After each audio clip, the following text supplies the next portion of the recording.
Segundo Crônicas, capítulo 28. O reinado de Acais e sua queda. Acais tinha 20 anos quando começou a reinar e governou 16 anos em Jerusalém. Não fez o que é justo e agradável aos olhos de Yahvé, o Senhor, como havia feito o rei Davi, seu antepassado. Imitou a conduta do rei de Israel e até mandou construir ídolos e imagens fundidas para os Baalins. Também queimou perfumes sagrados no vale do filho de Hinnom e chegou a sacrificar seus próprios filhos no fogo, seguindo o costume e as abominações das nações pagãs que Yahvé havia expulsado da presença dos israelitas. Acais sacrificava e queimava incenso nos altares, nas colinas e também debaixo de toda grande árvore verdejante. Deus entrega Acais às derrotas. Por esse motivo, Yahvé, o Senhor, seu Deus, entregou Acais nas mãos do rei da Síria. Os arameus o derrotaram, fizeram muitos prisioneiros entre o seu povo e os levaram cativos para Damasco. Da mesma maneira, Israel infligiu a Acais grande derrota. Em apenas um dia de batalha, Peca ben Remaliahu, Peca, filho de Remalias, matou 120.000 guerreiros valorosos de Judá, pois Judá havia abandonado Yahvé, o Senhor, Deus dos seus antepassados. E Zicri, soldado poderoso de Efraim, matou Mazéias, filho do rei, e Asricão, o mordomo do palácio, e Elcana, o segundo depois do rei. Os filhos de Israel levaram preso de Judá, seu próprio povo, irmão, 200.000 pessoas, entre mulheres, meninos e meninas, e saquearam deles grande despojo, e carregaram tudo para Samaria. Israel ouve o profeta Obed. Entretanto, vivia ali um profeta do Senhor chamado Obed. Ele partiu e foi ao encontro do exército que voltava para Samaria e os advertiu: Eis que, irando-se Yahvé, o Senhor, Deus de vossos antepassados contra Judá, os entregou nas vossas mãos, e vós os mataste com tamanho ódio e violência, que vossa maldade ficou evidente nos céus. Agora ainda quereis sujeitar o povo de Judá e de Jerusalém à condição de escravos e escravas. Ora, porventura não sois vós também culpados por erros e pecados diante de Yahvé, o Senhor, vosso Deus? Sendo assim, atendei-me, pois, nesse momento, e fazei voltar os presos que tomastes cativos de vossos próprios irmãos, porquanto o fogo da ira do Senhor já se acendeu e está sobre vós. Então se levantaram alguns homens dentre os chefes dos filhos de Efraim, a saber, Azarias, filho de Joanã, Berequias, filho de Mesilemote, Jeesquias, filho de Salum, e Amasa, filho de Adlai, contra os que estavam retornando da guerra, e lhes repreenderam, exclamando: Não fareis entrar em vossas terras esses cativos? Por que intentais acrescentar aos vossos erros e pecados ainda mais culpa diante de Yahvé, o Senhor? A nossa culpa já é muito grande, e o brasume da ira de Yahvé já está sobre nossas cabeças. Então, assim que ouviram estas palavras, os soldados armados abandonaram os presos e o despojo diante dos príncipes e de toda a congregação. Em seguida, certos homens, designados nominalmente para este fim, puseram-se a reconfortar e encorajar os prisioneiros. Utilizando o próprio material que havia sido trazido com o despojo, vestiram todos os que estavam nus, deram-lhes roupa, calçado, alimento, bebida e abrigo. Depois conduziram-nos, colocando sobre animais de carga os fracos e feridos, até seus irmãos que estavam em Jericó, a cidade das palmeiras. Em seguida, regressaram a Samaria. Acais pede socorro ao inimigo. Por esse tempo, Acais mandou pedir aos reis da Assíria que o socorresse, pois os edomitas atacaram Judá mais uma vez. A derrotaram e fizeram muitos cativos. Os filisteus haviam invadido as cidades de Shefelá, da planície e do Neguebe, o sul de Judá, e tinham tomado Bet-Semes, Ajalon, Gederote, Socó e seus povoados, Timna e suas aldeias, e Ginzo e seus arredores, estabelecendo-se ali. Isso tudo porque o Senhor humilhou Judá por causa dos pecados do rei Acais, porquanto este foi responsável por conduzir Judá a pecar de modo desenfreado, e por essa razão Yahvé o desprezou completamente. Então Tiglat-Pileser, rei da Síria, veio e o causou a Acais problemas ainda maiores, em vez de servir de qualquer ajuda. Porque Acais lançou mão de alguns objetos valiosos dos despojos que estavam guardados na casa de Iavé, assim como tomou dos tesouros que estavam no palácio real e na casa dos príncipes, e entregou tudo ao rei da Assíria. Contudo, isso não o ajudou em nada. A falta de bom senso de Acais. Mesmo nesse tempo em que passou por várias provações, o rei Acais não mudou de atitude, pelo contrário, tornou-se ainda mais infiel a Iavé, o Senhor. Ele chegou a oferecer sacrifícios às divindades pagãs de Damasco, que o haviam derrotado, pois imaginava: já que os deuses da Síria os têm ajudado, oferecerei também eu sacrifício a eles, certamente me socorrerão. Todavia, eles foram precisamente a causa da sua queda fatal e da ruína de todo Israel. Então ajuntou Acais os utensílios da casa de Iavé, fê-los em pedaços e fechou as portas do templo do Senhor, e ainda fez para si altares pagãos em todos os cantos de Jerusalém. Também em cada cidade de Judá mandou construir altares idólatras para queimar sacrifícios e perfumes a outros deuses, e assim provocou a ira de Iavé, o Senhor Deus de seus pais. A morte do rei Acais. Os demais fatos e acontecimentos do reinado de Acais e todos os seus atos, tanto os primeiros como os últimos, eis que estão todos escritos nos registros históricos dos reis de Judá e Israel. Acais adormeceu com seus antepassados e foi sepultado na cidade de Jerusalém, mas não no túmulo dos grandes reis de Israel. Seu filho Ezequias foi proclamado rei e passou a ocupar o seu lugar. Segundo Crônicas, capítulo 29, o avivamento de Judá por Ezequias. Ezequias tornou-se rei com 25 anos de idade e governou 29 anos em Jerusalém. Sua mãe chamava-se Aviá Bate-Zerariahu, Abia, filha de Zacarias. Ele viveu da maneira como Iavé, o Senhor, aprova, tal como procedera o rei Davi, seu predecessor. A purificação do templo. No primeiro ano do seu reinado, no primeiro mês, Ezequias mandou abrir as portas da casa de Iavé, o Senhor, e as reformou. Trouxe o sacerdote e os levitas, reunindo-os na praça oriental, e os exortou, dizendo: escutai-me, ó levitas! Santificai-vos nesse momento e consagrai o templo do Senhor, Deus de vossos pais, e limpai toda a impureza do santo lugar. Porquanto nossos antepassados foram infiéis e praticaram o que é mal diante de Iavé, o Senhor, nosso Deus. Eles o desprezaram, desviando o rosto da habitação do Eterno, e deram-lhe as costas. Chegaram a fechar as portas do pórtico, o vestíbulo, e apagar as lâmpadas.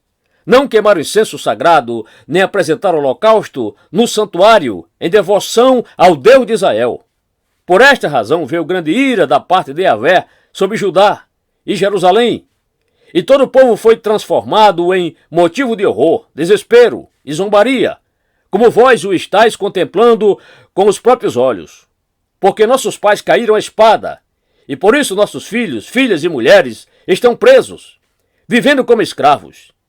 Tenho, pois, agora em meu coração o firme desejo de estabelecer uma aliança com Iavé, o seu Deus de Israel, para que o fogo do seu juízo e de sua ira se afastem de sobre todos nós. Portanto, filhos meus, não sejais negligentes, pois Iavé, o Senhor, vos escolheu para o servirdes em sua presença, e para serdes seus ministros e exalares santo perfume de seus incensários diante dele. Os levitas purificam a casa de Deus. Então os seguintes levitas puseram-se a trabalhar imediatamente. Dentre os descendentes de Coate, Maate, filho de Amazai, e Joel, filho de Azarias. Dos descendentes de Merari, Quis, filho de Abdi, e Azarias, filho de Jealeleel, dos descendentes de Gerson. Joá, filho de Zima, e Éden, filho de Zoar. Dos descendentes de Elisafã, Sinri e Jeuel. Dos descendentes de Asaf, Zacarias e Matanias. Dos descendentes de Emã, Jeuel e Simei. Dos descendentes de Jedutum, Semaías e Uziel. Havendo, pois, reunido e consagrado os seus parentes, os levitas partiram para os trabalhos de purificação da casa de Iavé, de acordo com as ordens expressas do rei, em obediência à palavra do Senhor. Os sacerdotes também entraram na parte interior do templo do Senhor para o purificarem e levaram para o pátio da casa de Yahvé toda a impureza que encontraram na dependência do templo do Senhor. E os levitas a pegaram e a levaram para depositar no vale de Cedron. Começaram a consagração no primeiro dia do primeiro mês e no 8º dia chegaram ao pórtico de Yahvé. Durante mais de 8 dias consagraram a casa de Yahvé, o templo do Senhor, propriamente dito, terminando tudo no 16º dia. Em seguida, foram falar com o rei Ezequias e lhe prestaram o seguinte relatório: Acabamos de purificar toda a casa de Yahvé, o Senhor, como também o altar do sacrifício com todos os seus utensílios, e a mesa dos pães da proposição, os pães consagrados, com todos os seus utensílios. Da mesma forma, todos os objetos que o rei Acaz durante o seu reinado lançou fora, na sua insensata transgressão, já preparamos e santificamos, e eis que estão diante do altar de Yahvé, o Senhor. Ezequias estabelece o culto a Deus. Cedo na manhã seguinte, o rei Ezequias convocou os líderes da cidade e juntos subiram à casa de Yahvé, o Senhor, levando com eles 7 novilhos, 7 carneiros, 7 cordeiros e 7 bodes, como oferta pelo pecado de todos, em favor dos príncipes e da realeza, do santuário e de Judá. O rei ordenou que os sacerdotes descendentes de Arão sacrificassem os animais no altar de Yahvé. Então os sacerdotes imolaram novilhos, pegaram o sangue e o aspergiram sobre o altar. Também imolaram os carneiros e aspergiram o sangue sobre o altar. Semelhantemente, imolaram os cordeiros e aspergiram o sangue sobre o altar. Depois mandaram trazer os bodes expiatórios destinados mais precisamente ao sacrifício pelo pecado, diante do rei e da assembleia, a fim de que lhes impusesse as mãos para a oferenda. E os sacerdotes os imolaram e do seu sangue derramado sobre o altar fizeram um sacrifício de arrependimento pelo pecado, a fim de completarem o rito de expiação por todo Israel. Com efeito, era por todo Israel que o rei ordenara que se oferecessem os holocaustos e os sacrifícios pelos erros e pecados cometidos. Colocou a seguir os levitas na casa de Yahvé, com os símbolos, liras, harpas e cítaras, segundo as prescrições de Davi, de Gade, o vidente do rei, e do profeta Natã, porque esta ordem veio primeiro do Senhor, por intermédio de seus profetas. Os levitas posicionaram-se em pé com os instrumentos de Davi, e os sacerdotes com as trombetas. Ezequias mandou que se oferecesse o sacrifício sobre o altar, e quando o ritual do sacrifício teve início, começou ao mesmo tempo o canto de Yahvé, o Senhor, ao som das trombetas e dos instrumentos de Davi, rei de Israel. E assim toda a comunidade prostrou-se em adoração, enquanto os músicos cantavam e os trombeteiros tocavam, até que terminou o holocausto. Logo depois de terminarem de fazer a oferta, o rei e todos que estavam em sua companhia se prostraram e adoraram. O rei Ezequias e seus oficiais ordenaram aos levitas que louvassem a Yahvé, o Senhor, com as palavras e os salmos de Davi e do vidente Asaf. Eles o louvaram com alegria, depois inclinaram suas frontes e o adoraram. Sacrifícios e ofertas a Yahvé. Então o rei Ezequias tomou a palavra e exclamou: Agora, pois, estáis consagrados a Yahvé. Aproximai-vos, trazei ao templo do Senhor os vossos sacrifícios e ofertas em ação de graças. Assim a comunidade levou os sacrifícios e ofertas de gratidão, e alguns, voluntariamente, ofereceram também holocaustos. O número de vítimas, isto é, de sacrifícios oferecidos pela comunidade, foi de 70 novilhos, 100 carneiros e 200 cordeiros. Tudo isso em adoração e holocausto a Yahvé, o Senhor. Também foram consagrados 600 bois e 3.000 ovelhas. Os sacerdotes, no entanto, eram em número reduzido e não conseguiam retirar a pele de todos os holocaustos, pelo que seus parentes, os levitas, os ajudaram até findar-se a obra e até que os outros sacerdotes se santificaram, porque os levitas foram mais justos e sinceros de coração para se santificarem do que os sacerdotes. Houve também muito sacrifício, juntamente com a gordura das ofertas pacíficas e com as ofertas de bebidas, as libações para cada holocausto. E assim se restabeleceu o culto e o serviço religioso na casa de Yahvé, o Senhor. O rei Ezequias e todo o povo regozijavam-se com o que Deus havia feito por toda a nação, e tudo em tão pouco tempo. Segundo Crônicas, capítulo 30, Ezequias restitui a Páscoa em Israel. Passados esses acontecimentos, Ezequias ordenou que mensageiros fossem por todo Israel e Judá. Escreveu também cartas a Efraim e a Manassés, convocando-os a comparecer à casa de Yahvé, em Jerusalém, para celebrarem juntos o Peshá, Páscoa, em honra de Yahvé, o Senhor Deus de Israel.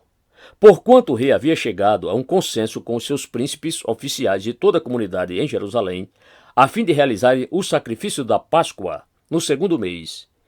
Esse retardamento na celebração em relação à data prescrita deveu-se à falta de sacerdotes santificados em número suficiente, bem como o próprio povo ainda não havia conseguido se reunir todo em Jerusalém. Sendo assim, essa solução pareceu boa aos olhos do rei e toda a Assembleia. Então decidiram anunciar uma proclamação em todo Israel, desde Berseba até Dan, convocando o povo a Jerusalém para vir e fazer o sacrifício da Páscoa de Yahvé, o seu Deus de Israel. Porquanto muitos não a celebravam de acordo com o que estava escrito. Assim, por ordem do rei, mensageiros percorreram Israel e Judá, munidos de cartas assinadas pelo rei e pelos oficiais, e proclamavam a seguinte mensagem: Ó israelitas, voltai para Yahvé, o seu Deus de Abraão, de Isaque e de Israel, para que ele volte a sua face para o restante de vós que escapastes da mão dos reis da Síria. Não sejais como vossos antepassados e vossos parentes, que foram infiéis e desleais para com o Senhor, Deus de seus pais, de modo que os entregou à destruição, como vedes claramente. Não sejais teimosos como vossos antepassados, mas sede submissos a Yahvé, o Senhor, e entrai no seu santuário que ele próprio consagrou para sempre. Cultuai e servi ao Senhor, vosso Deus, para que o fogo do juízo da sua ira se desvie de vós. Portanto, se voltardes vossos corações para o Senhor, vossos irmãos, parentes e filhos encontrarão benevolência por parte dos que os aprisionaram e os sujeitaram à escravidão, e eles retornarão para esta terra, pois Yahvé, o Senhor, vosso Deus, é bom e compassivo, e não desviará o rosto de vós, se voltardes para ele. Os mensageiros visitaram cidades por cidade, em Efraim e em Manassés, e chegaram até Zebulon. Mas o povo riu e zombou deles, e os fez passar por grande humilhação. No entanto, alguns homens de Azer, de Manassés e de Zebulon demonstraram ter um coração sensato e humilde e decidiram partir para Jerusalém. Por outro lado, em Judá, a mão de Deus esteve sobre o povo, concedendo-lhe senso de unidade de pensamento para executarem o que o rei e os seus oficiais haviam ordenado, de acordo com a palavra do Senhor. Assim, uma grande multidão ajuntou-se em Jerusalém, no segundo mês, para celebrar a festa dos ázimos, os pães sem fermento. Eles destruíram todos os altares pagãos que havia em Jerusalém, tomaram todos os altares onde eram queimados incensos aos ídolos, juntaram tudo e jogaram no ribeiro do vale de Cedron. A Páscoa e festa dos ázimos. Então imolaram o cordeiro da Páscoa no 14º dia do segundo mês. Os sacerdotes e os levitas, envergonhados, consagraram-se e trouxeram holocaustos à casa de Yahvé, o Senhor. Em seguida, assumiram seus postos no serviço religioso em conformidade com o que está escrito na Torá, a lei de Moisés, homem de Deus. Os sacerdotes aspergiram o sangue dos animais que os levitas lhes entregaram, porquanto ainda havia muitos na comunidade que não tinham se santificado. Então levitas tiveram que sacrificar os cordeiros da Páscoa em lugar e favor de quem não estava purificado, isto é, cerimonialmente limpo, e que, por esse motivo, não podia consagrar o seu cordeiro pascal ao Senhor. Contudo, ainda que muitos dos que vieram de Efraim, de Manassés, de Issacar e de Zebulon não tivessem purificado, a si mesmo comeram a Páscoa, contrariando o que estava prescrito. Todavia, Ezequias orou por eles, suplicando que Yahvé o Senhor, na sua imensa bondade e misericórdia, se digne a perdoar o erro e o pecado de todo aquele que sinceramente inclina seu coração para buscar Deus, a Yahvé, o Senhor, o Deus dos seus antepassados, mesmo que não esteja cerimonialmente limpo conforme as regras do santuário. E Yahvé, o Senhor, ouviu o apelo e a oração de Ezequias e não castigou o povo. Os israelitas que estavam em Jerusalém celebraram a festa dos pães sem fermento por 7 dias, com grande júbilo, e os levitas e os sacerdotes louvaram a Yahvé, o Senhor, todos os dias com instrumentos de som de grande ressonância e estridência, cantando a plenos pulmões ao Senhor. Ezequias mostrou sua aprovação a todos os levitas de grande capacidade no serviço de Yahvé. Eles comeram das ofertas da festa por 7 dias, sacrificando oferta de paz e dando graças ao Eterno, Deus de seus pais. Em toda a comunidade decidiu prolongar a grande festa por mais 7 dias e a celebraram com muita alegria. O próprio Ezequias, rei de Judá, forneceu 1000 novilhos e 7.000 ovelhas e bodes à comunidade para os sacrifícios, e os chefes apresentaram 1000 novilhos e 10.000 ovelhas diante da assembleia, e muitos sacerdotes se consagraram. Assim, toda a comunidade de Judá se alegrou, juntamente com os sacerdotes e levitas, e com todas as pessoas que haviam atendido ao convite para essa grande reunião, vindos de Israel, inclusive os estrangeiros que viviam nos territórios de Israel e Judá. Houve, portanto, grande alegria em Jerusalém, pois desde os dias de Salomão, filho de Davi, rei de Israel, não havia acontecido evento de tais proporções na cidade. Então os sacerdotes e os levitas se levantaram e tomaram posição para impetrarem a bênção ao povo. E Deus os ouviu. A oração deles chegou aos céus, à santa habitação de Yahvé.